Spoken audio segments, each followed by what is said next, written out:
Hello, everyone, and welcome to today's Tuesday topic. Today's topic is, ethically speaking, a case study on collaboration. And with us today is Dr. Roseanne DiMaria Galili, Dr. Connie Perry, and Zach Hathaway, who are going to present on the today's session on ethically speaking and infusing responsible conduct of research across the college. And so without further ado, let me throw it over to Dr. Roseanne DiMaria Galili, our Senior Associate Dean for Research. Roseanne, take it away. Great. Thank you, Darren. And thanks everyone for joining us on this July Tuesday at noon. So I'm happy for those of you that are here. And thank you, Zach and Connie, Dr. Perry, for joining us today as well in this ethically speaking Tuesday topic series on collaborative research, including collaborations with industry. So next slide, please. And for those of you that are watching this for the first time, as a reminder, we spend once a quarter talking about responsible conduct of research and ethical challenges. Next slide, please. And these slides will be sent to everyone at the end of the presentation. But just so you, just to remind you that responsible conduct of research really focuses on the ethics of research and the legal regulatory compliance issues. And our goal here is to really begin to continue the conversations that and bring to life some of the issues that you've identified in city training and to move forward different ethical topics. Next slide, please. Okay. And what's really critical is for those of you that are on K Awards or training awards, or for faculty, that National Institutes of Health recommends that instruction in responsible conduct of research should be both formal and informal, and include substantial face-to-face discussions among participants. And it should be conducted at every stage of our scientific career. So responsible conduct of research should really be training in RCR should really be part of our continuing work in terms of research and science. Next slide. So what we're going to focus on today, as I said, is collaborative research, including collaborations with industry. Next month, we're going to be talking about the scientist as a responsible member of society and contemporary ethical issues in there. In the fall, we'll be looking at mentor-mentee relationships and responsibilities. In winter, we'll be doing peer review. And then next spring, we'll be looking at research misconduct and policies for handling misconduct. And next summer, we'll be looking at data acquisition. So thank you and if anyone is interested in participating and presenting on one of these upcoming topics, please reach out to me, Darren or Zach, and we'll hook you up for the presentation. Next slide, please. Oops. Next. Okay. So I just want to go over some key concepts. And what we'll do today is do a very short presentation on some of the key concepts in terms of collaborative research. And then we will move on into a case study that Zach Hathaway will present us with. And since we don't really have a whole lot of individuals here, we usually break everyone into breakout rooms for discussion. We'll probably take that case study, and Connie and Zach will lead us in addressing the answering questions related to the case study. So thanks everybody for being here today. So when we talk about collaboration, collaboration refers to working together with others, especially in an intellectual activity. And collaborative research is really this joint work on a project or program where we look at in collaboration with organizations, and it can include consultations, educational exchanges, shared access to resources or data, development of joint publications, cooperative hosting of conferences, and participation in research networks. And the reason why we really need to think about conflicts of interest and ethics in terms of collaborating with others and within the institution and outside of the institution is that there could be lots of exchanges of data, and we want to make sure that this is done in such a way that it protects the integrity of the data, and we're following Drexel's compliance policies. So next slide, please. And again, we'll be sharing all of these slides with you later. But when we think about collaboration, another term that we use for collaboration are partners, and you may hear that used a lot now at Drexel when we talk about Drexel Solutions Institute and talking about identifying our industry partners and collaborative partners. Well, this is just another synonym for collaborator. And when we think about our collaborations with community-based partnerships, or community or work that we do in the community, we may be using the term community partnerships or engagement. So that's really important as well. And also collaborators, when you collaborate, you may say, well, look, we're all members of a team and this is a team science approach. And again, so this is just different shades of definitions and key concepts when we're talking about collaboration. Next slide. Slide, please. Now, when we think about why is collaboration important, when we think about research, the problems that we seek to solve and the solutions solutions to those problems typically requires more than one discipline working together to solve those problems. So there's really a big shift, especially around research. At the federal level, instead of just looking at individual programs of research, to work that's more collaborative. So we want to solve big problems, and that means that many individuals need to sit at that table. So having these partnerships among researchers can produce significant advances. There's opportunities for translating research findings into commercial products, and we do that a lot at Drexel with tech transfer. There's definitely economic importance of research. And we also know that our budgets are getting tighter and tighter. And so when you think about collaborating with individuals, that's really important so that we can do collaboration that's cost effective.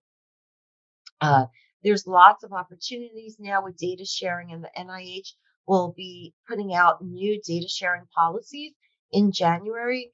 And so this is going to provide us with a lot of different opportunities to collaborate again, within and across institutions in terms of data, and we really need to think about best data use policies as well. And there's a lot of opportunities to collaborate internationally. And we were talking as we were getting started with this presentation, there are lots of different federal guidelines and institutional guidelines in terms of collaboration. And doing research with international partners. And that is actually a topic for its own Tuesday topics in terms of ethics, research ethics. So we could save that for another date. So next slide, please. So different types of collaboration. There's 3 different types. We talk about multidisciplinary, interdisciplinary, and transdisciplinary. Multidisciplinary is when researchers are working on a problem within their own discipline. Interdisciplinary is when people are working on a problem together across, irrespective of their disciplines. So multidisciplinary could be you have several different healthcare members or healthcare disciplines working on a problem. Interdisciplinary is when you take your health professions or your health science disciplines collaborating with the engineers. And transdisciplinary is when everybody comes together, sitting at the table. And actually, because of all of this great work that we're doing together, they come up with a totally new approach that is creating a whole new disciplinary perspective. So that's very hard to do. That's the highest level of collaboration is transdisciplinary research. Most of us work on multidisciplinary collaboration and interdisciplinary collaboration. But we should really try to aspire to that transdisciplinary approach. Next slide.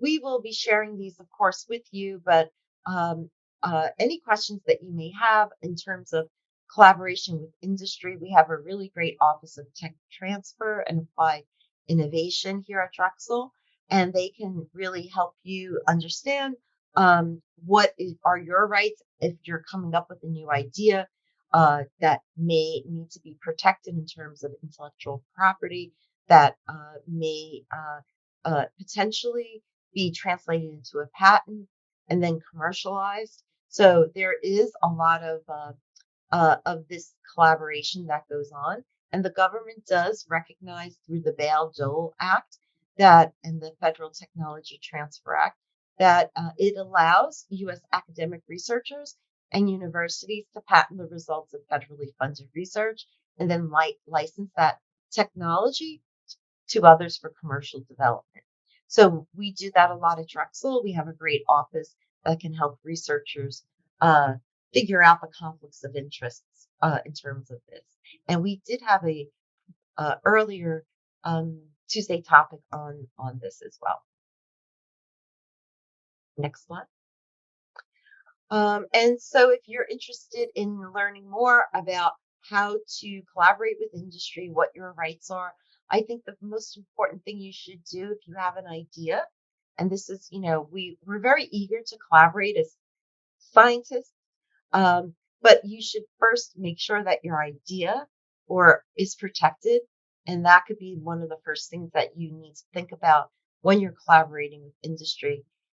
And so I would reach out to Shintaro Kaido, who's the Vice Provost for Innovation and the Executive Director of Drexel Applied Innovation, or Bob McGrath. Bob McGrath is the Senior Associate Vice Provost for Technology Management, and he could really give you some guidance on how to protect your ideas before you begin to develop partnerships with industry around perhaps developing your ideas into a product or a solution. Next slide, please. Okay, and these are just some institutions or organizations within Drexel that have lots of industry partnerships. Next slide. Okay, and then the other area that you hear a lot now with the Drexel Strategic Plan is our collaborations and our partnerships with industry. So through the Drexel Solutions Institute, this is also an opportunity for us to collaborate with industry on helping them solve their problems. So collaboration with industry could be two ways, where we collaborate with industry to help them solve our problems, or we're guiding and driving that bus, or industry might want to partner with us to help solve their problems.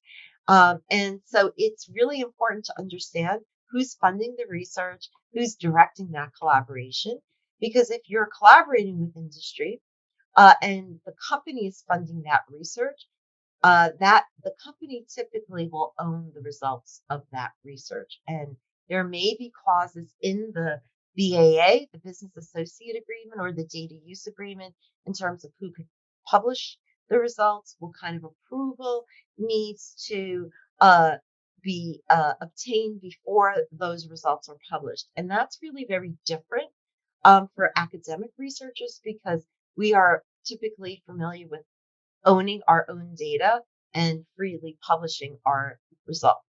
But when you're collaborating with industry, this is really a very big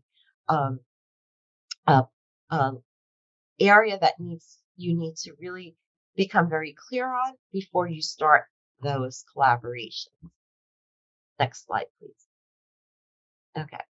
And hopefully next month, we're going to really dive a little bit deeper in some of the ethical challenges or ethical topics that we need to think about when collaborating with community partners and engaging in community engaged research. And there's a lot of work that we do at Drexel in terms of collaboration with community partners.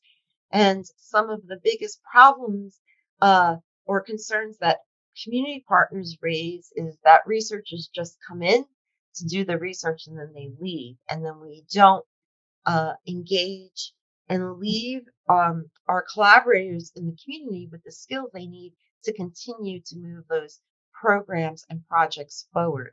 And so sometimes this paints the researchers in a negative perspective because the team is not there to continue to build those relationships. So we really need to think very carefully about what does doing research in a community organization mean, and how to remain engaged while conducting research. Next slide, please. Okay, and yeah, I hear some background noise. Someone sounds like a vacuum. Types of collaboration with community partners. Again, this could really be from including community partners as researchers on the project, or having actual communities develop their own research review committees, because we want to be able to give the community their voice and a decision in participating in the research. Sometimes community members may serve as data collector, may collect the data, may be the research assistants. We may need to ask approval from them to use the data. So partnership opportunities could be very different when working with community organizations and partners. Next slide, please. As I mentioned earlier, international research collaboration really refers to collaborating with researchers or sponsors from more than one country. And it's really very important to think about how data is being transferred across countries, and what the federal guidelines are and what the university guidelines are for data sharing across national borders. And also, in addition, we really need to think about cultural values and academic traditions in terms of collecting or participating in international research. Next slide, please. Okay, so potential challenges in conducting a research with some of the challenges could be about disciplinary lines. If people don't understand each other's disciplines, then we can have some issues in terms of collaboration. For instance, I'll give you an example. In some disciplines, first author on a publication might be more important and prestigious than the last author. So when you're working and collaborating with different disciplines, you should really try to understand, what does it mean to publish, how is an author situated, what are the indications for being part of the publishing team, right? So that is really important for everybody to consider. And also, again, what are the conflicts of interest when collaborating with industry? And how can you identify those conflicts of interest, and where can you get help within the university to manage those conflicts of interest? Conflicts of interest are not bad, but we just need to put steps in place to mitigate any perceived conflict of interest. So next slide, please.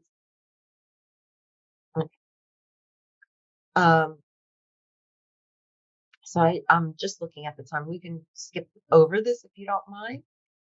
Great. And again, these are just, as I mentioned before, some of the issues of challenges collaborating with industry. Next slide, please. Okay, so I want to really go over a little bit about the guidelines and professional guidelines in terms of handling conflict of interest and collaborating with industry are really regulated by our granting agencies, such as the National Institutes of Health, National Science Foundation, and also the university. And many of the university guidelines that we have here are because of or due to federal regulations. So we have specific guidelines on sharing of data and materials, financial management, financial conflicts of interest, and the roles of committees for protection of human subjects and animal welfare. So the role of the IRB. So next slide, please. Okay, so we can just skip over this. This is a lot of great info for everybody to have later on. And what is really critical as you begin working on collaborations with industries or partners outside of Drexel is that you have mutually agreed upon goals and you develop a contract. So the university has standard business agreements, they have data use agreements. And I think this is really important when you start to collaborate with individuals outside of Drexel. And we have a contract office that will help review those contracts. And it's really important that those memos of understanding, MOUs or BAAs, be written very clearly, that everybody involved understands the goals of the collaboration, the time period for the collaboration, who's involved, the ownership of the intellectual property, the responsibilities of both parties. If you're going to include students in and the trainees' roles and supervision, where that data is going to be stored, how is it going to be de-identified? This is really vital because if this is not really set up clearly at the beginning, it can open us up for all kinds of misunderstandings that might wind up having legal implications. So next slide. So Drexel is doing a great job. They have a really strong research compliance website. And this is where these next slides have been taken from. And there is some strict guidelines in terms of what type of agreement needs to be put in place. So if Drexel, so let's walk through what this slide is showing us. If Drexel is Drexel is covered as under the healthcare component and you want to share protected health information to an external entity, then you need to fill out a business associate agreement, a BAA, and the chief privacy officer approves and signs this agreement. Likewise, if there's an external covered entity that wants to share protected health information with Drexel, again, a BAA needs to be filled out. And so how do you start this? How do you initiate that? You can reach out to me. You can reach out to Mary Gallagher Gordon in CNHP, and we help start this process. And then it gets approved by a contract. So there's a list of individuals that need to approve and sign off on BAAs. And then, we need to, I understand, will the data be a limited data set? Will the data be de-identified? Is personal information going to be included in that data set? Is it going to be shared with an external entity? Then a data agreement is required. And again, the chief privacy officer would sign off on this. And likewise, if an external entity is going to share data with us, the chief privacy officer needs to sign off on the data agreement. So we need to understand what the individual is trying to do. Is it just protected health information, or is it also data that is going to be used for research purposes? So there's lots of definitions and templates that are out there on the Drexel website. But again, just start with this website. If you're not sure, ask. It's better to be more cautious in the beginning as you're developing these relationships with other partners or with industry. And I think the hardest part of this is everybody wants to rush to get a contract signed. And a lot of times this will take some time to move through the system. It's not immediate because everyone needs to have their eyes on it to make sure that we're all protected and we're handling data appropriately. So next slide, please.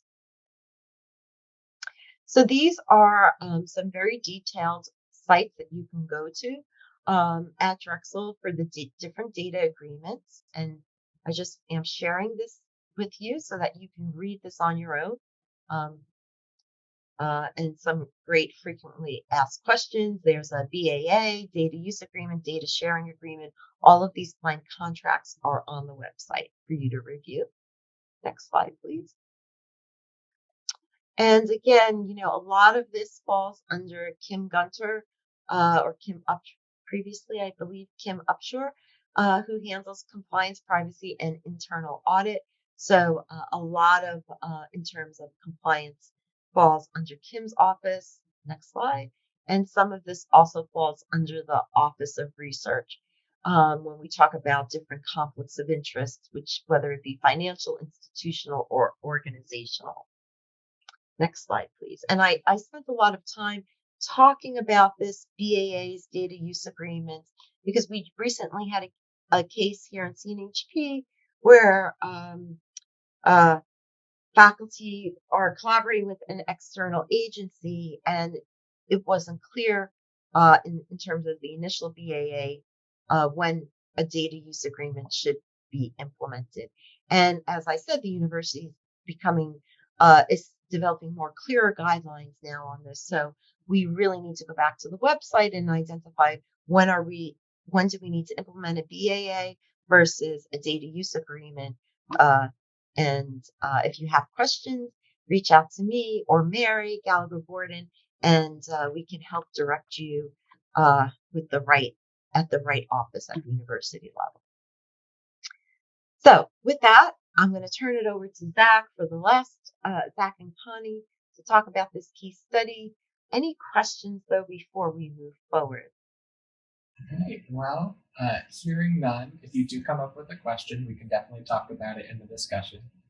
But I'm going to go ahead and read through the case study. It's a bit of a long one, so bear with me. For this discussion, Dr. Bobby Bill has a passion for research of gene expressions related to aging and longevity, and was contacted by a large pharmaceutical company to be a professional consultant. They invited Dr. Bill to their corporate research labs about 3 times a year, and each time paid his travel with a $2,000 honorarium. However, the relationship evolved, and now Dr. Bill is serving a role more like a scientific collaborator than a consultant. He's now been asked to serve on their scientific advisory board, and his compensation will be getting some shares in the company's stock, currently worth about $12,000. Furthermore, they've gifted $180,000 to his lab to cover a postdoctoral fellow for 3 years to work on a few collaborative projects. Dr. Bill now spends about 15% of his effort on the collaboration and 60% of his effort on his NIH project. The remainder of his time is spent on teaching and committee service. The trips to the company have increased, and sometimes Dr. Bill has to get other faculty members to cover his lectures because of his travel schedule.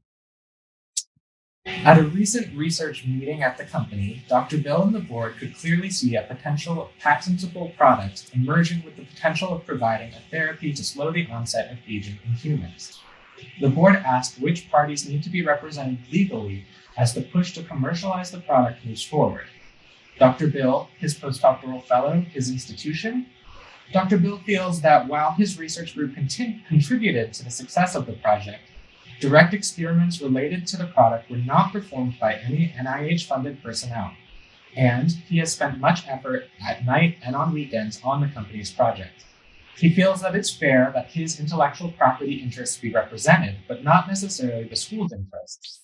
Dr. Bill also feels that as though since he fulfilled his teaching, services, and research efforts during this period, all additional efforts he may have made were on his own behalf. Further, Dr. Bill feels that since the postdoctoral fellow is getting his training on this project, he has not really earned any additional benefit for his participation. So, how should Dr. Bill answer the board's question about who should be listed on the potential patent?